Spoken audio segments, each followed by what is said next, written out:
to the bold analysis, ladies and gentlemen.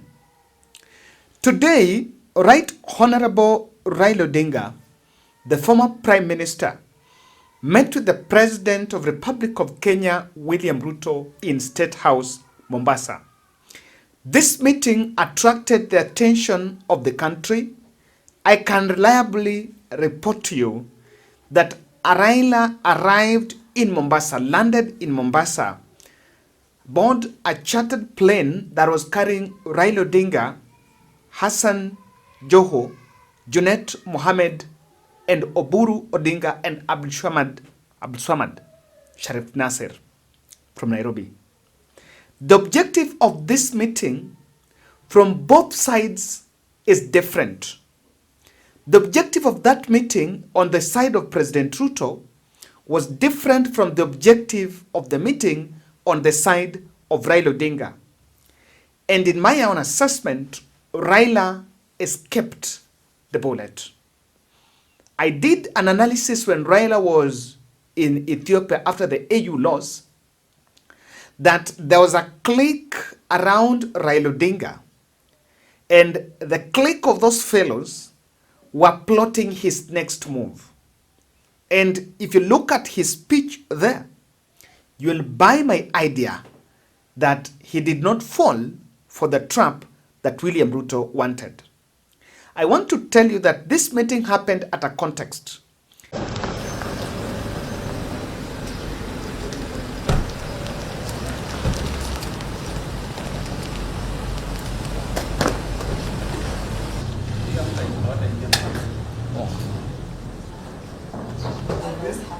Baba Mas, karibu sana. Yowe?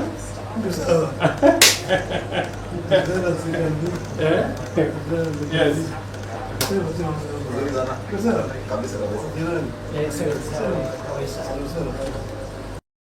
It is the first meeting since, it is the first public appearance Raila Odinga was making after AU.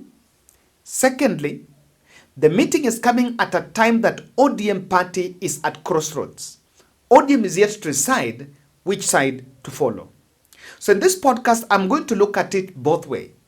What is the objective of that meeting on the side of President Ruto? And I'm seeing some three possibilities here. Number one, everyone in UDA wants Raila Odinga to form coalition with William Ruto. And I would want you to understand the first objective of that was to try to either box Raila or appear like and make the meeting appear like ODM and UDA are forming some coalition agreement. I want to tell you that the meeting between Ruto and Raila, if you listen to the speeches from both sides, there is something we want to grasp, but I did analysis when Ruto met Uhuru Kenyatta. And I said that Uhuru Kenyatta, after that meeting in Uchaweri, the next day he announced the cabinet and people ran with some broad-based. After this, that list of principal secretaries, the appointment will be made and the media will outrightly carry a story of broad-based. I want you to look at this photo. There are some faces that I would want you to pay attention to. What is the essence of UDA chairperson there? That is Cecil Mbarire. That is the UDA chairperson. He's present in that meeting. The other presence there is Issa Timami, who is also UDA deputy party leader.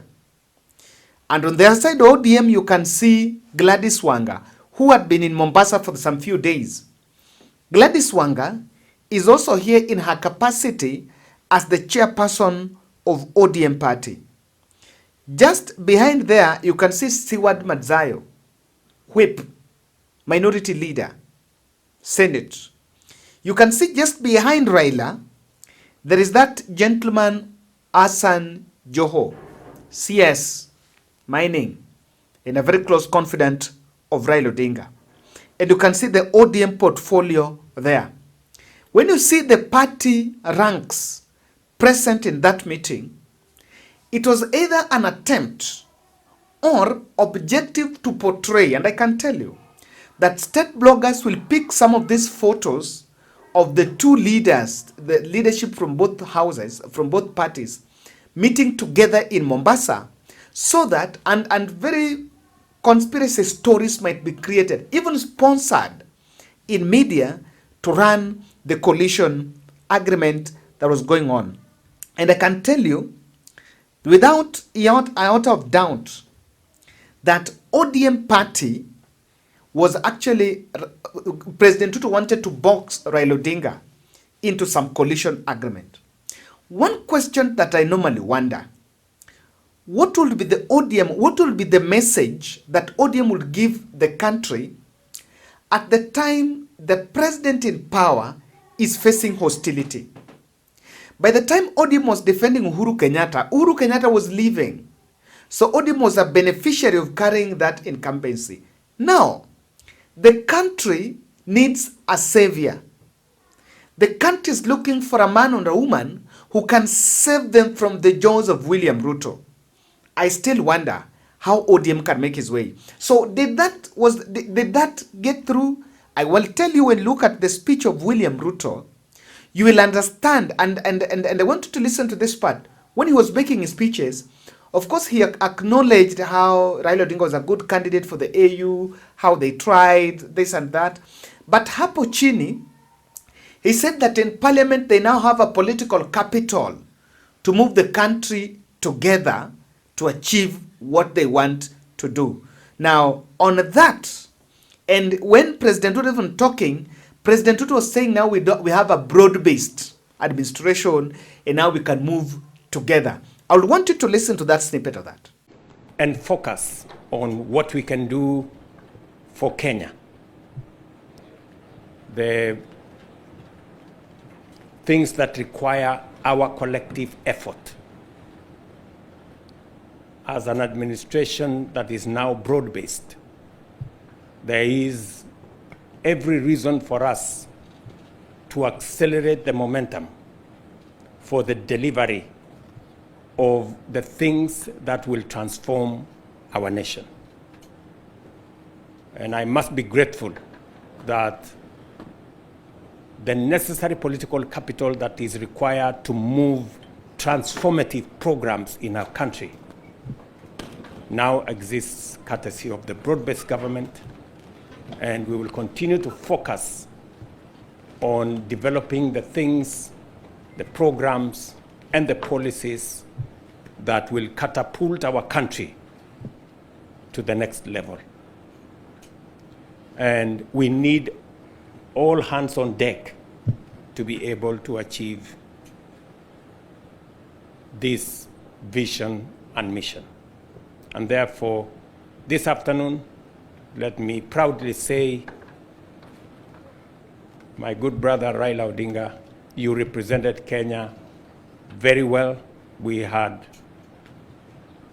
I must say this, I have supported many people in the past, but we had a fantastic candidate. He was present, he was available, and he did what needed to be done.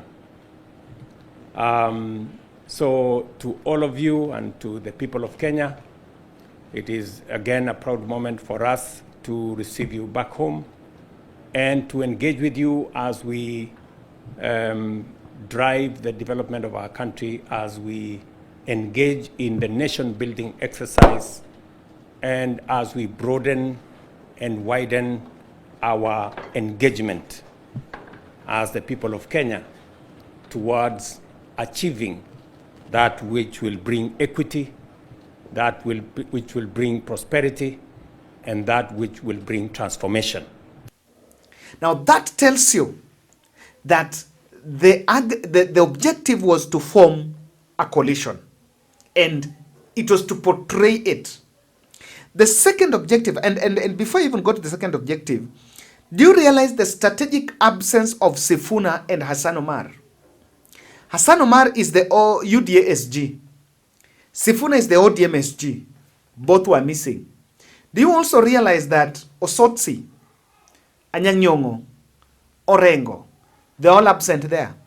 while William Ruto was in Mombasa with his whole team, Kindiki and everyone. Now, the presence of Kindiki in Mombasa is to show that, even if the country will run a story of Ruto working with Raila, but Kindiki is not sidelined. And politics, and I've analyzed the politics of William Ruto for some time. One constant I've always realized is that President Ruto works on PR. Hey, perception, not even PR, perception. I can tell you that. So that is the presence. That is why you can see one gentleman, Kithure Kindiki, there. Even PS Raymond Omolo was present. I've also seen Kimani Ichung'wah. Now, the second objective on the side of President Ruto is to spice up the coastal tour. Why did it have to happen in Mombasa? Why not in Nairobi? The reports that Raila arrived in the country yesterday. That is what is coming out. Why not in Mombasa? You need to understand, William Ruto for the next 5 days, between Monday to Friday, William Ruto will be doing the coastal tour. And in that coastal tour, he wants the ODM leadership. He wants to inherit the ODM constituency. Now, after meeting Raila in Statehouse, it is easy for the Statehouse and the people behind this now to call some ODM MPs. In fact, it will be comfortable for the ODM MPs now to accompany president in that tour. So, I can bet this. Within these 5 days, when William Ruto will be making a speech somewhere in the coast, he will refer to the meeting in Mombasa. No, tumetoka AU, tumekutana na Raila, tumekuja kuongea, tumekubaliana, this and that. Now, that is one of the things that is going on. That is the first other thing why that tour has been done. And of course, now this has to go. Remember the timing. Immediately after that, he went to Likoni, vocational training for some launch. The other third objective of President Ruto was the parliamentary committees deal and the principal secretaries. I need to explain this. ODM is supposed to be a beneficiary of seats, some parliamentary seats that were previously occupied by Gachagua MPs. And the meeting had been sealed in Statehouse that in exchange, ODM will stop the process of impeaching one gentleman, Moses Masika Wetangula. The second, and what is also tied to this is the list of cabinet secretary, principal secretaries. Names have already been forwarded to the president. The president is supposed to speak out, is supposed to publish those names. There are some people that were really positioning themselves for principal secretary positions. So what Ruto wants is to create the momentum.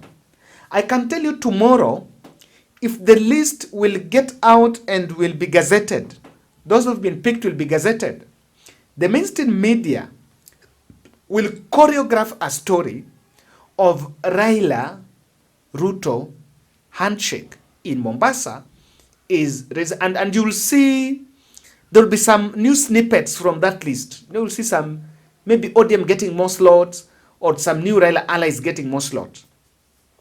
But I think what happened then, Raila never played to that. If you want to confirm the level of desperation of Ruto parading Raila, which is suggested, and if you look at, I want you to look at this photo. Raila is in the middle. This is Ruto and Raila. This is Raila in the middle, Ruto huku, Kindiki huku. Ordinarily, who is supposed to be in the middle? William Ruto. Which, in fact, it suggests how Ruto is weaker, is the weaker person in that meeting. What we've been seen today is only meant to, of course, slow down the anger about the AU. William Ruto understands, and we are going to get to Raila. This is my fourth objective, the fourth objective of the president there. If you look at that photo, they wanted to, to pamper Raila, because they understand that indeed Raila constituency is not receptive of the fact that William Ruto supported, and even as these people run around making those statements, but William Ruto understands that he would have had an easier penetration strategy on Raila Odinga's stronghold if Raila would have won. So Ruto wanted to slow down the growing anger on the AU elections. And of course, of the things that he wanted, the two things that he has achieved is spicing the coastal tour, and Raila have also helped him to slow down the emotions on that. And probably, I believe, the country cannot think of voting Ruto in 2027, voting him out based on the AU elections. So it's fine. Even if he supported Ruto, or even he supported Raila or not, I've always said the whole campaign was a fraud. So the country cannot make a choice based on how Raila was supported. The decision must be based on pertinent issues that are affecting the country. Now let's look at the objective of that meeting on the side of Raila Odinga. Raila Odinga wanted to give the AU elections a closure. I think he's said everything he needed to say.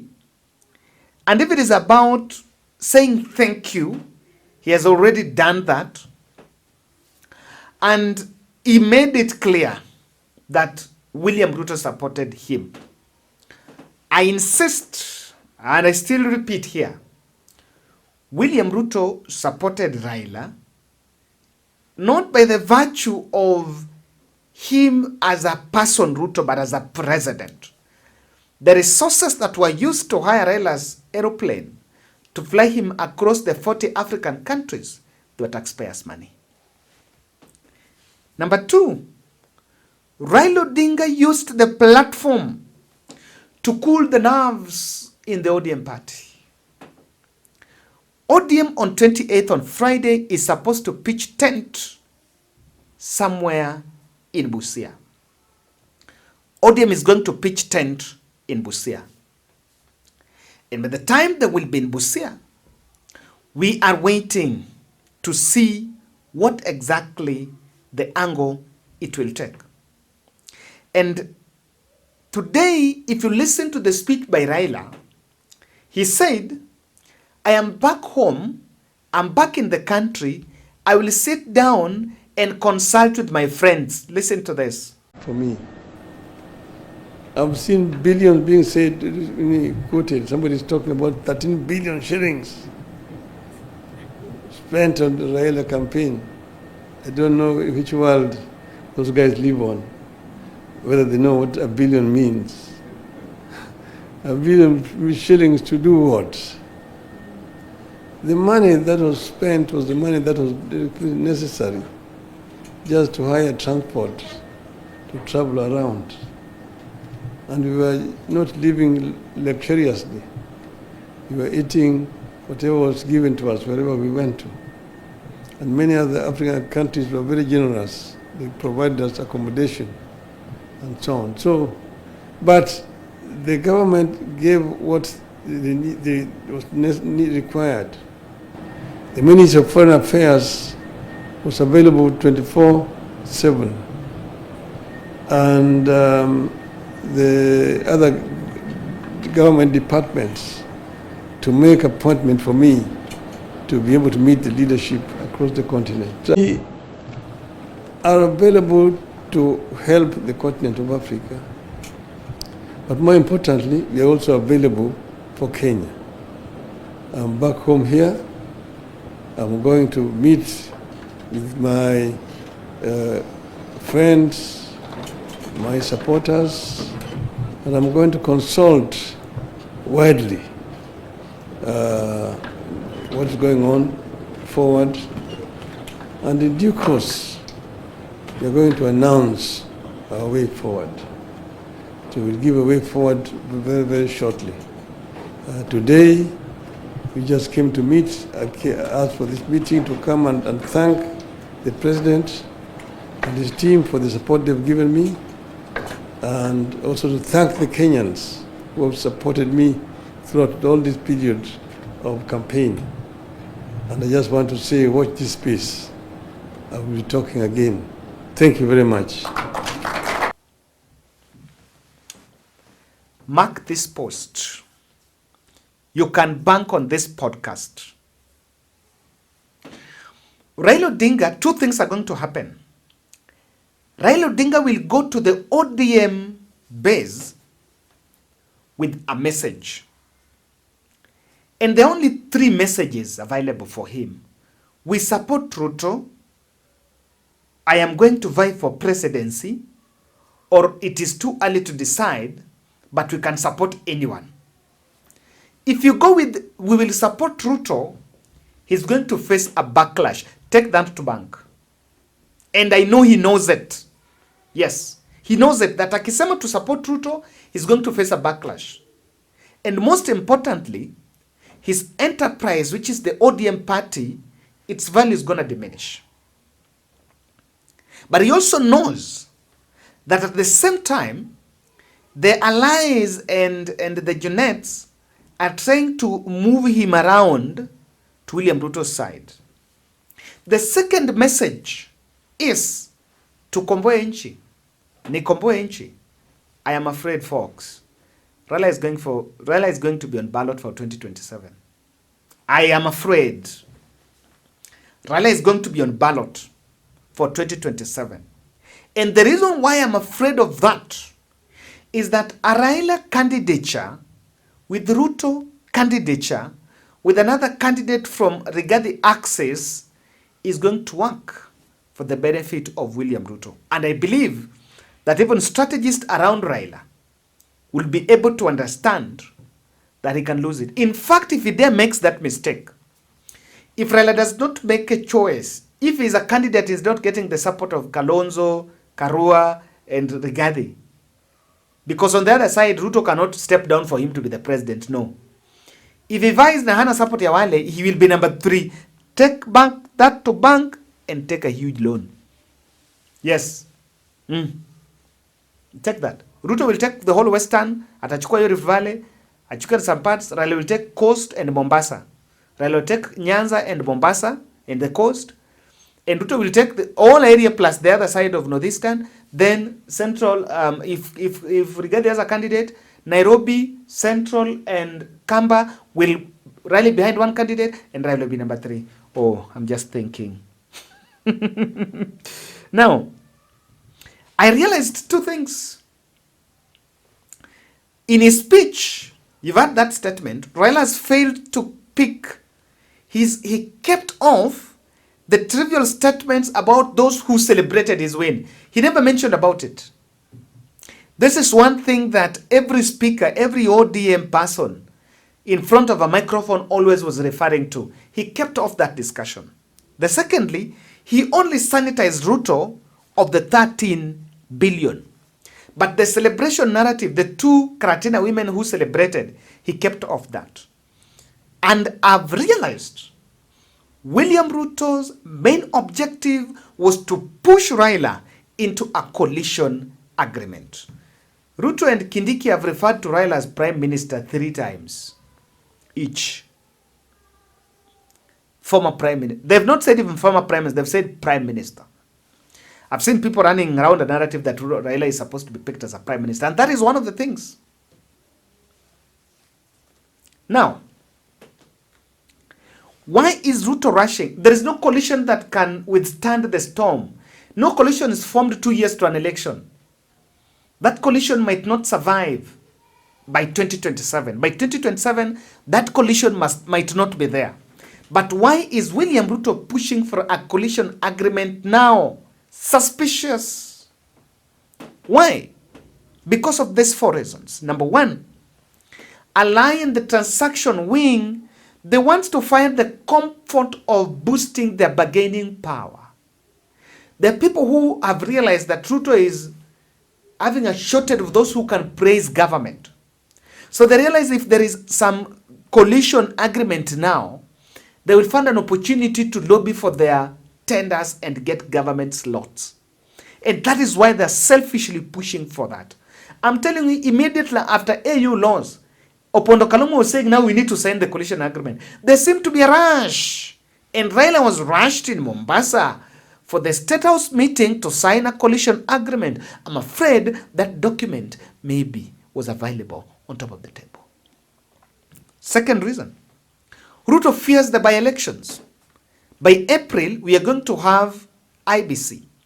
The first task of that IBC is to organize by-election. And Ruto knows that without Raila, he can lose by-elections. Or UDA can lose by-elections. Remember in Magarini, someone was talking about broad-based candidate. And I was wondering, there were two people that mtu alishinda mwenzake with some 2 or 10 votes, with less than 1,000 votes. Then you're telling me you're going to have one broad-based government. One from UDA, one from ODM. I think it was Jubilee. I think it was UDA ODM. Then you're going to field one candidate. The other person will go and independent and lose. So I think they want that agreement so that they should not go ahead. They should actually not go there to lose both by elections as UDA has lost. They don't want an encounter between UDA and ODM. The third reason why someone is pushing this is Ruto wants Raila in the campaign trail. Ruto wants to start campaigns as early as now, and he wants to take Raila to the campaign trail with him because the people around him are few. The only person defending him is, and I'm telling you today, if Raila comes here to CBD with William Ruto, just Nairobi CBD with William Ruto, naseme Ruto tosha pale katikati ya CBD, Raila will be heckled. That will happen. That I can assure you, that will happen. He will face that backlash. So Ruto wants Raila with him, and in fact, he has even realized I can lose elections with Raila. But I'd rather lose with Raila's support because if I rig, I can get away with it. Raila has suicidal supporters. Ruto wants to deflate Rigathi camp, who are also eyeing for Raila Odinga. I'm waiting for Rigathi Gachagwa's interview today in KTN. But in today's analysis, I think I've captured everything that was really in Mombasa. If I've left something out, please feel free. Get to me and I want to read your feedback. Asanteni sana. That's my best. I'm also heading to Mombasa, by the way. So I will also be in the coast. Yes, I'll also be in the coast. So, and Tauna, Tajionea, I can go to coast anytime this week. Thank you.